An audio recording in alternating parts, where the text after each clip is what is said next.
Halo guys, aku ada idea yang paling gempak punya untuk dijadikan next content. Bayangkan, apa kata kalau kita buat konten pasal mimpi? Sama macam dalam cerita Inception, cuma beza antara movie tu dengan cerita ni, kita bukan tanam idea kat orang. Kita tanam brain rot. Wow, itu adalah idea yang paling sampah aku pernah dengar setakat ni terkeluar dari mulut kau. Jadi, bila kita dah start? Mimpi. Dia macam kau tengok rancangan TV, cuma kau tak boleh tukar siarannya. Bukan nak bangga ke apa, tapi aku dah banyak kali dah jadi watak utama dalam semua filem yang pernah ditayangkan time mataku tertutup. Dan lakonan aku semuanya memang level-level pemenang Oscar lah. Kalau aku fikir balik, mimpiku ni macam best jugalah kalau dijadikan kartun. Jadi itulah yang aku nak buat. Aku nak monetize mimpi aku. Tapi aku tak naklah cover mimpi yang tipikal macam jatuh dari tempat tinggi, gigi semua tertanggal, telanjang di tempat umum. Tak. Aku nak cover mimpi aku yang absolute cinema. Macam satu mimpi ni kan, aku bagi tajuk kawan rapat aku bukan kawan rapat aku. Hold on, let me cook. Dalam mimpi tu, aku dan kawan rapat aku tengah camping kat luar sekolah. Tiba-tiba, pengetua sekolah kita orang muncul dari semak. Lepas tu bagi tahu kita orang yang dia sebenarnya adalah ketua ajaran sesat. Bukan ajaran sesat yang tu. Tak, bukan juga yang tu. Ni ajaran sesat yang lain. Ajaran makan tak baca bismillah. Kita orang semua panik doa time tu. Tapi tak dapat lari sebab kawasan sekolah tu telah dikepung dengan pengikut-pengikutnya. Time tu ketua dorang dia macam, "Say ha, kalau kau tak nak jadi pengikut aku sekarang, korang semua akan dihukum, bla bla bla." Lebih kurang macam tu lah. Kalau aku tak nak ikut, kau nak buat apa?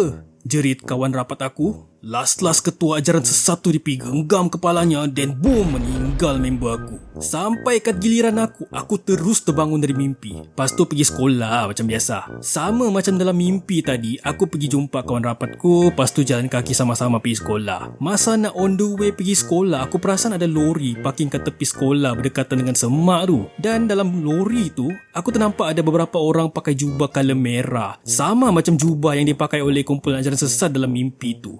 Kawan rapat aku time tu dia macam, "Weh, kau kenapa?" Aku dengan mandi peluh aku cakap, "Sorry doh, aku rasa hari ni aku tak jadi pergi sekolah. Kau pergi dulu." "Oh, okay." So aku pun biarkan dia pergi. Aku stay kat luar sekolah tu dari pagi sampailah malam. Tiba-tiba ada surat khabar muncul di tanganku. Muka depannya terpapar, "Berita terkini, sebuah sekolah telah ditakluk oleh kumpulan ajaran sesat. Best friend Mijan meninggal dunia sebab Mijan lebih pentingkan diri sendiri." Dalam masa yang sama aku terfikir, jap, aku bukannya kidal. Lepas tu aku terbangun lagi. Rupa-rupanya aku terlelap time kelas sains. Lah, mimpi dalam mimpi rupanya. So aku pun keluar dari kelas tu dan somehow tiba-tiba entah macam mana aku boleh-boleh pula terteleport ke dalam mall. Kat tanganku ada 2 tiket wayang, tapi time tu aku rasa macam nak terkencing pula. "Tandas kat mana?" Aku tanya kat cleaner yang muka dia mirip-mirip dengan kawan rapat aku. "Oh, tandas kat tingkat 3. Aku tak nak naik lift sebab trauma lepas tengok cerita Final Destination. Last aku pun pergi buat keputusan yang paling bijak aku pernah buat setakat ni. Aku pergi naik tangga. Tapi kawasan tangga ni gelap lah. Pasang lagu Blinding Lights lah dulu. Time tu aku pun tak faham sangat dia punya logik macam mana. Sebab kalau kau pasang lagu, cahaya disco akan keluar menerangi kawasan tu. Sampai ke tingkat atas, korang tak akan percaya dengan apa yang aku nampak. Ada anomali doh yang tengah tunggu aku di ujung balkoni. Time tu aku macam, sudah mati aku. Aku pergi baling tu radio, lepas tu pusing 360 darjah and then lari pecut ke arah bawah tangga. Tapi pergerakan kaki aku time tu lambat gila doh, lambat nak mampu. Bila aku toleh belakang, anomali tu semakin dekat kejar aku. Aku tutup mata, lepas tu bila aku buka balik, rupa-rupanya anomali tu adalah kawan rapat aku. Dia nak pulangkan 100. Lepas tu aku terbangun sebab kejadian tu dah tak masuk akal dah. Yelah, sebab member aku mana pernah bayar balik hutang aku. Wish, mimpi dalam mimpi woi. Sama macam dalam Inception. Apa-apa pun,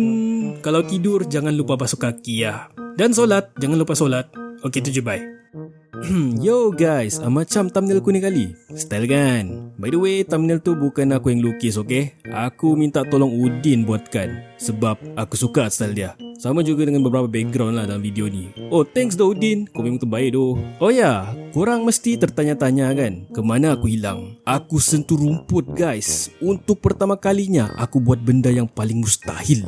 By the way, kalau korang tak percaya, ni buktinya. Gambar-gambar aku keluar dari bilik. Lepak dengan member-member animator tu. Pelik tu rasanya. Pergi semenanjung, jumpa kawan online yang kau tak tahu pun macam mana rupa muka dorang. Aku rasa best, tapi rasa nervous juga. Sebab takut dorang pula kecewa bila tengok muka aku kan. Tapi Alhamdulillah dorang semua chill je. Thanks weh jemput aku.